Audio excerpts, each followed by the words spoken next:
Young Turks, sponsored by GoDaddy.com.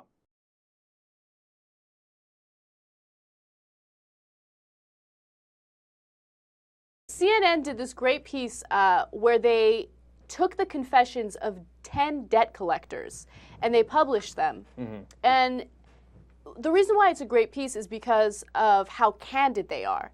And it makes you realize that some debt collectors will do extremely illegal things just to make the money that they're trying to make. To which I say, of course. Of course. But you're right in pointing it out, because look, I've been reading story after story, whether it's insurance, whether it's real estate, the foreclosures, debt collectors, etc., where if you're poor, you get ground up, man. They grind you into the dirt, and they steamroll you, and they try to get your money in every possible way. Yes. And if you're rich, tax cuts.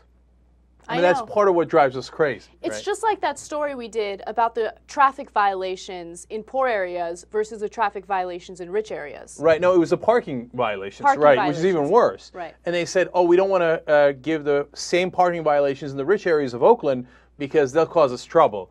But for the poor and the middle class, let's give them all tickets, and because they don't have any power.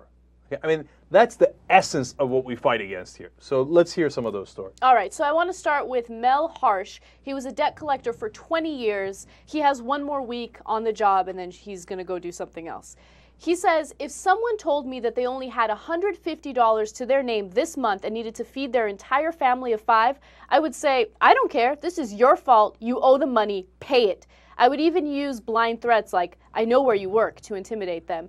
It was survival of the fittest, and I thought being aggressive was the only way to succeed. And then it became an addiction. Being authoritative and abrasive was like a high.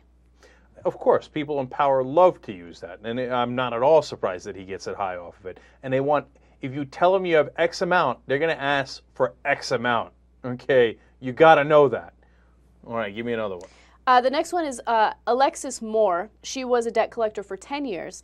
She says, she says, collectors I knew regularly held contests to see who could make the most people cry in one day. A coworker at my office overheard another collecting agent telling a debtor in Spanish that she was going to send someone over to his house to beat him with a tire iron because she didn't think anyone in the office would understand her. You'd be surprised what goes on behind closed doors. Every day you were asked to break the law. If you didn't break the law, you were asked, what's wrong with you?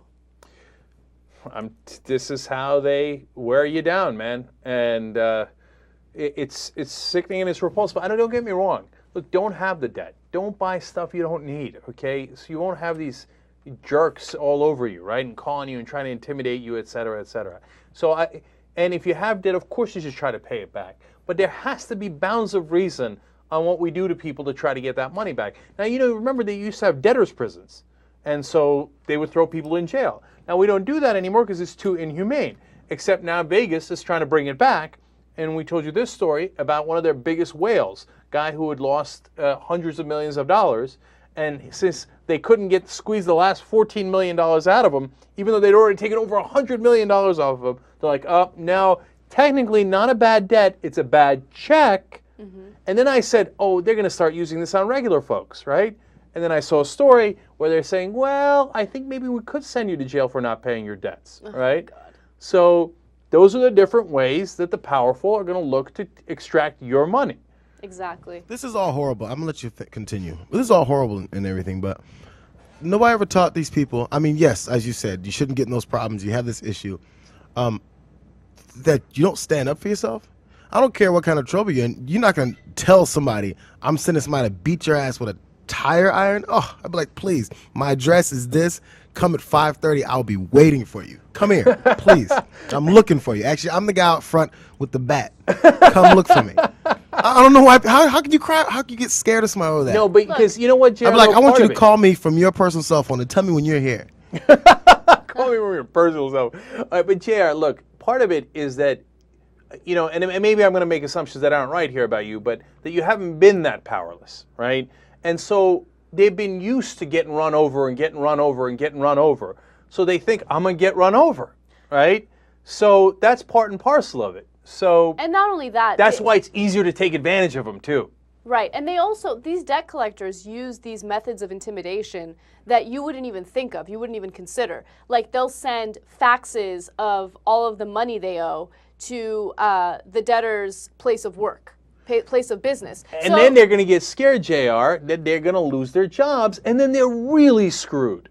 Those ones make sense. When they say something like, you're going to end up in prison, or we're going to change it to this kind of thing, or we're going to screw you this way, your house going to get to it, you're going to lose your job, all this stuff. Or now your landlord is going to be, whatever things, even though they're untrue, they can scare you.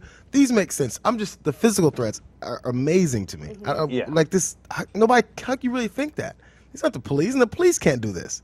Anyway, I'm sorry, go ahead. Well, JR, believe it or not, there are many people who fight back. And I am going to read Michelle Dunn's confession next. Michelle Dunn talks about how people would threaten to kill her after she would make these phone calls asking for money. She says, people would call me every 5 minutes and hang up just to harass me since I was harassing them. Others have called me and said, I will effing burn your house down. You better effing stop calling me.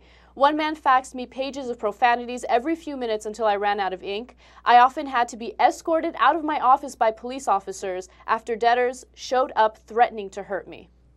See, I'm not surprised by that either, right? Because that's the JR mentality. I'm the guy with the bat in the front yard. Okay. And you come and get it, or I'm going to do a little bit more than rough talk you and run you off. So it's a messy business, man. Don't get in over your head. You're going to have a lot of trouble.